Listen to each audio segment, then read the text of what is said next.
Why, hello, it is I, Chris Brogan, with this, your edition of The Brief for Tuesday, the 5th of December, 2017. This show today, like all of my shows, takes a bunch of stories that I found that I think might be interesting to you in one way or another, something trendy that might have to do with either your business or your life, and I extrapolate out a little bit and give you some pointers.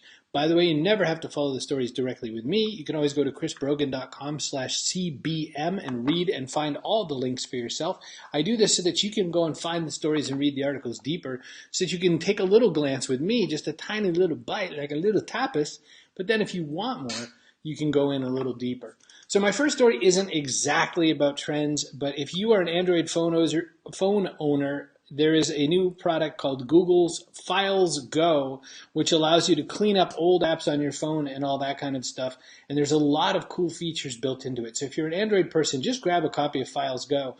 It lets you do things like clean out your extra apps that you haven't been using, find stuff that it hasn't been working so well, and also it can do a few other things like handle some patchy connections and that sort of a thing. So no real trend there, but I thought it was kind of interesting that Google's had finally released something good and useful to manage files on Android a few years after releasing Android.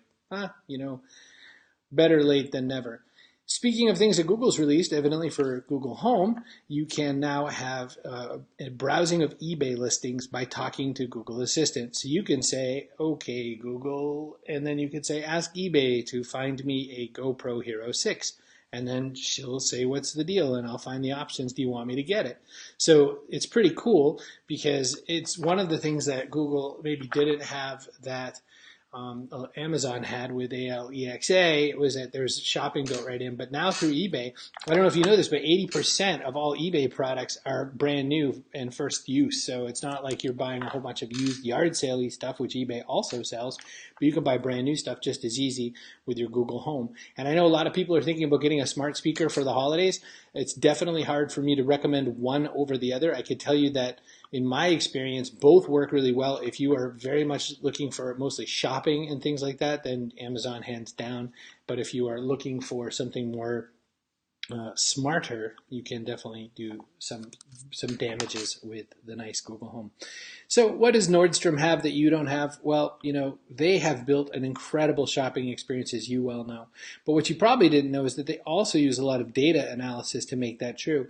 I like this article, though, because there's a lot of things you can pull from this, whether or not you're going to do huge amounts of data work in the short term with your business. So, for instance, one of the things that Nordstrom puts together is tailored service. So they really make sure that every single person feels like there's an investment in them. There's VIP access, so you can do things like curbside pickup and reservations on fitting rooms. There's integrations so that, every tech integration works seamlessly in the back end. And then there's, of course, curated experiences like pop-up shops and things like that. So these are all trends and tips that you can take into your business if you want, whether or not you're the same kind of person as a Nordstrom's. So I don't know if you know, but YouTube has been having some trouble with a bunch of videos, unfortunately mostly aimed towards kids, where millions of videos that are sort of scary, spooky, dicey, or otherwise questionable for children have been making it past the censorship in the YouTube of recent. So YouTube has said, well, we'll figure it out. We'll figure out some cool algorithm for it. This is a company that lives on software, but they're not going to make it. They've decided that they're going to have to hire as many as 10,000 human beings because artificial intelligence is still not good enough to figure out whether or not these things that are being published are okay for a kid to watch or anything. There's some interesting side notes into that if you think about it. That calls into play whether or not, what's going to be considered censorship, what's okay to one person versus another. There's surely going to be guidelines. My guess is that more than those 10,000 people scanning and sort of approving videos, they're going to have to switch back and forth or whatnot. But for videos that might be kind of cool and that happen to be on YouTube, there's a new show called Best Cover Ever, which stars Ludacris, the musical performer Ludacris, and brings on people like Katy Perry and others to judge a cover band experience where they cover some of that actor's songs. So what makes that even vaguely interesting is that the fact that this is a YouTube show. It's not YouTube Red even, it's just YouTube. It's just saying, hey, we can make really cool, interesting, unique content. We're not even going to bother seeing if we can put it on a network somewhere. And the fact that they raised somebody like Ludacris into this process, it's really a point to saying, hey, this content really can live in a lot of different places and not just on places like Netflix, Hulu, or mainstream television. Should you go vertical or should you go horizontal? It's been a question for a really long time. A lot of our businesses are built to sort of be all things to everyone, but it turns out that might not be the best way. One place where you can start to look at this is, what about places that didn't grow up with the models that we had in place that then get a chance to try something a different way? Well, India has released a platform called Quicker, without the vowels at the end, so Quikr. What it is a classified marketing thing that would compete with Craigslist, but because they didn't have Craigslist over there, because they didn't have Auto Trader and a bunch of other sites that we have, they were able to make quicker jobs, quicker cars, etc. And what they found is that having lots of small verticals and small vertical apps, instead of having one standalone app that happens to span out into all those places, they feel like they're getting a better experience. This is different than a lot of people's advice, including my advice for a very long time. This is the opposite of a lot of people's advice, saying that you should kind of be nice in general and capture everybody. This is saying go really tight. Not necessarily a niche, because this isn't, quicker jobs is quicker jobs, not quicker jobs for women or quicker jobs for tech people or quicker jobs for blue collar. It's just quicker jobs, but, picking one sort of space and sticking to it so you know where to go. It's an interesting question that a lot of us are going to have to look at for our businesses, as maybe we're all a little bit too wide at present, and we'll have to take a look at this. Interestingly, Steve Case, former founder of AOL, speaking of things that went nice and broad and whatnot, has started a new fund to help raise money for the rest of the rest, which is out into the rural area and so on. Steve Case has a rural startup fund called Rise of the Rest, where he's gotten a whole bunch of people, including billionaire Ray Dalio and Jeff Bezos and a whole bunch of Sarah Blakely, Howard Schultz, and others to invest in this $150 million fund to start raising money for rural area startups, Silicon Valley stuff. So this is going to be an interesting project, and I think is worth checking out. Hello to yourself, Tim. Good to see you. Hope you're doing well. Merry Hanukkah, Happy Christmas, Wanzaa, and all those sorts of things. Moving into another whole story entirely. Supreme Court is looking over a battle right now between the people who built a cake in Colorado at their cake store versus all kinds of people saying we don't want you to sell to gay people or not. So on the one side, there were gay people who wanted a cake for a gay wedding, and on the other side, there was a conservative religious group who owned a cake store who said it's against our religion to want to make you a cake. We don't want to make you a cake. And then what do you do with that?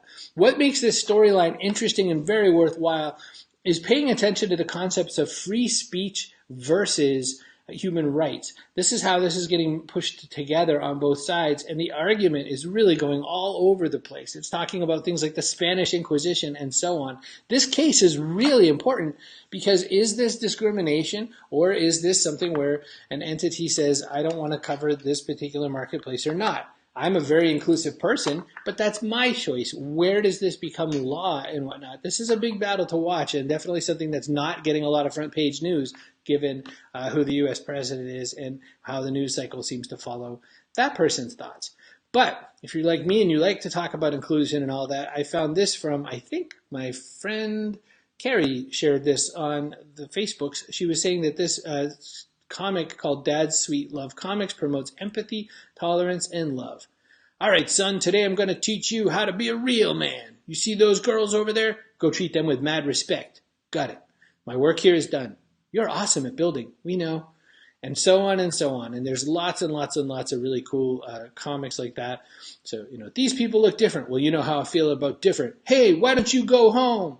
And please take us with you so we can learn more about your life and your culture. More Dahi Vadas? Yes, please. And so on. This is a really cute comic, and I thought it was really worth checking out. So again, chrisbrogan.com/CBM. You can check out all of these articles for yourself. You don't need my blathery face to share them.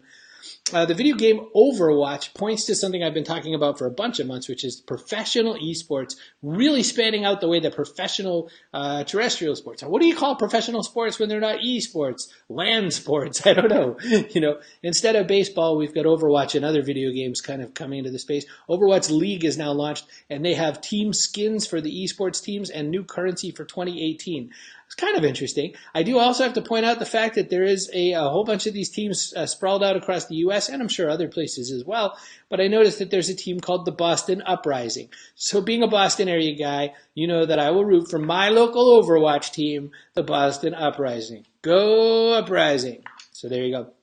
As always on this show, I like to end this episode with a little tiny bit of what John said, Iris Sports. Oh, IRL Sports. Oh my gosh, that's funny. I always like to end with a little bit of cosplay. No one does cosplay better than Japan. The best Tokyo cosplay from Tokyo Comic Con. Look at this stuff. Look at that Sandman on the left. Look at the Ghost Riders on the right. There's some really cool stuff going on right here. This is pretty neat. There's a big poster of all the various people all put together, all the Marvel people for Marvel Meetup, and so on and so on. Kind of cool. I love seeing the work that people put into this. Again, the reason I love to share cosplay is that I think, first off, it's really bold and exciting for people to do this. Second, the fact that these people are just fans. They're just people that want to do this for a fandom, even though some of them have turned themselves into professional cosplayers who do this for a living. It's very interesting. And it's interesting how much people will invest in the effort it takes to create costumes like this, given that, again, these are just people who want to just show off their appreciation. So that's how we end it. I'm going to head back over to this screen. There I am. As always, with all of the trend analysis and information I provide for you and my little ending part of nerdiness, you can read this all for yourself. You don't need my beautiful, super handsome head. You can go to chrisbrogan.com/CBM, and all the links to all the stories I covered, including that Google Files Go and all that other stuff, is right there. And you can check it out for yourself. If you want to put some stuff on this, you want to submit your stuff, just send it to chris@chrisbrogan.com. I'm always happy to see your work. Hi, Don Stanley. And I also want to say that if you want to make a show like this for yourself, it is so easy to do. The best way to do Facebook Live for Mac is Ecamm Live. cbrogan.me/Ecamm Live. Go sign up and get this thing. It's inexpensive, super easy to use. You can see what level of show I can put on just by myself and my crap top at my desk table here. It is so fun, and I think you should check it out.